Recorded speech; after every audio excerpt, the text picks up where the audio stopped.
ஷேக் ஹசீனாவுக்கு மேல மரண தண்டனை குடுத்துட்டீங்க அப்டின்னா, அப்ப நீங்க எந்த சைடு உட்கார்ந்திருக்கீங்கன்னு தெரியுது.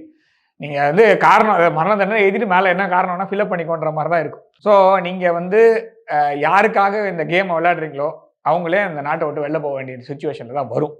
இதுல வந்து எலக்ஷன் நான் திரும்ப சொல்றேன். எலக்ஷன் வருமான்றது சந்தேகம் தான். வந்தாலுமே ஒரு ஸ்டேபிளான ஒரு கவர்ன்மெண்ட் வருமானா கஷ்டம்.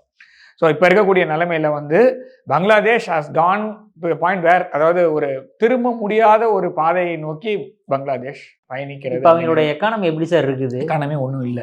To be frank. அதாவது இந்தியாவிற்கான ஐநா சபைக்கான ஒரு தூதர் நம்ம தமிழ்நாட்டை சார்ந்தவர் அவர் வந்து இன்னொரு சேனல்ல பேட்டி கொடுக்கறத நான் பார்க்க முடியுது.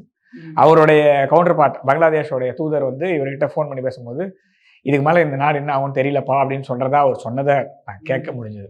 ஸோ அதே கருத்தை தான் நான் போன வாரமும் வச்சேன். அதே கருத்தை தான் நான் இப்பவும் வைக்கிறேன். பங்களாதேஷ் வந்து ஒரு மீள முடியாத ஒரு பெரிய சிக்கலை நோக்கி பயணிக்கிறது. அது பங்களாதேஷிற்குள்ள இருக்கக்கூடிய இந்துக்கள் அப்படின்னு ஆரம்பிச்சிங்கல்ல, அது இந்துக்கள் மாத்திரம் இல்லை, பங்களாதேஷ்குள்ள இருக்கிற இஸ்லாமியர்களுக்கும் வங்காள மொழி பேசக்கூடிய இஸ்லாமியர்களுக்கும் வங்காளத்தில் இருக்கக்கூடிய மெஜாரிட்டி மக்களுக்குமே கூட மீள முடியாத ஒரு பெரிய துயரமான ஒரு என்ன சொல்றது ஒரு சிச்சுவேஷனுக்கு தான் கொண்டு போற மாதிரி நான் பார்க்குறேன்.